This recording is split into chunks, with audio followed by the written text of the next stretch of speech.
Yo, yo, yo, yo. Eto nga pala si Jomer Diaz Ibarra. Ikukuwento ko sa inyo ang istorya ko bilang kapatid ng pamilya Ibarra. Shoutout sa OG kong si Juancho. Siya ang dahilan kung bakit ako nakapasok sa pamilya Ibarra. Hindi naging madali ang pinagdaanan ko para maging miyembro ng pamilya. Hindi ko ipagpapalit ng respeto at pakikisama. Yan ang naging puhunan ko sa aking mga kapatiran. Mura at saksak ni Gucci Barra ang naging gasolina ko. Yan ang rason kung bakit ako nandito ngayon. Hindi ko na kailangan mag-aral dahil kalsada ang nagsilbing eskwelahan ko. Patron Butch, salamat sa paggabay. Lagi kong dala-dala lahat na itinuro mo. Sa mga kapatid kong hindi na lumutang, hindi ko kayo malilimutan. Walang magbabago sa ating mga pinagsamahan.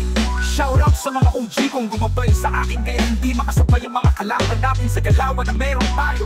Sa pinsan kong sinadoo pag kami nagsama, sigurado uubos hanggang dulo. 1, 2, 3, sabog ang mga ulo ng sino makumarang para sa mga nagsusuot ng itim na pandalang na hindi kabilang sa pamilya. Pag nakabutan ka ni Jomer, sigurado may paglalagyan ka.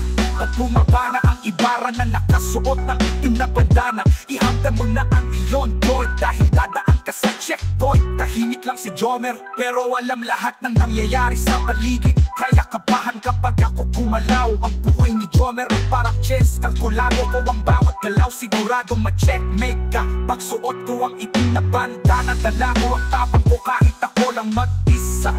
Literal na umuupos, hindi ko na kailangang magpatunay pa. Literal na dog, kayang lumaban basta't samahan ng isip at diskarte. Ganyan kami gumalaw sa pamilya Ibarra. Wala na kaming dapat patunayan pa, lalo na sa mga lupain na Jomer Diaz na may halong Chicano. Kaya wag kang paloko-loko kung ayaw mong abuti ng .50.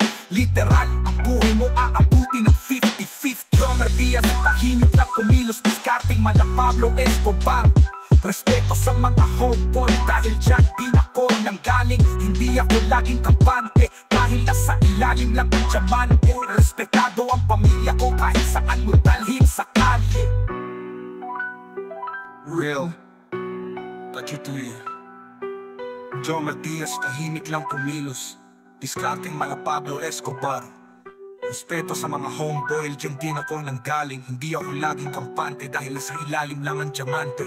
Respetado ang pamilya ko kahit saan mo dalhin sa kalye.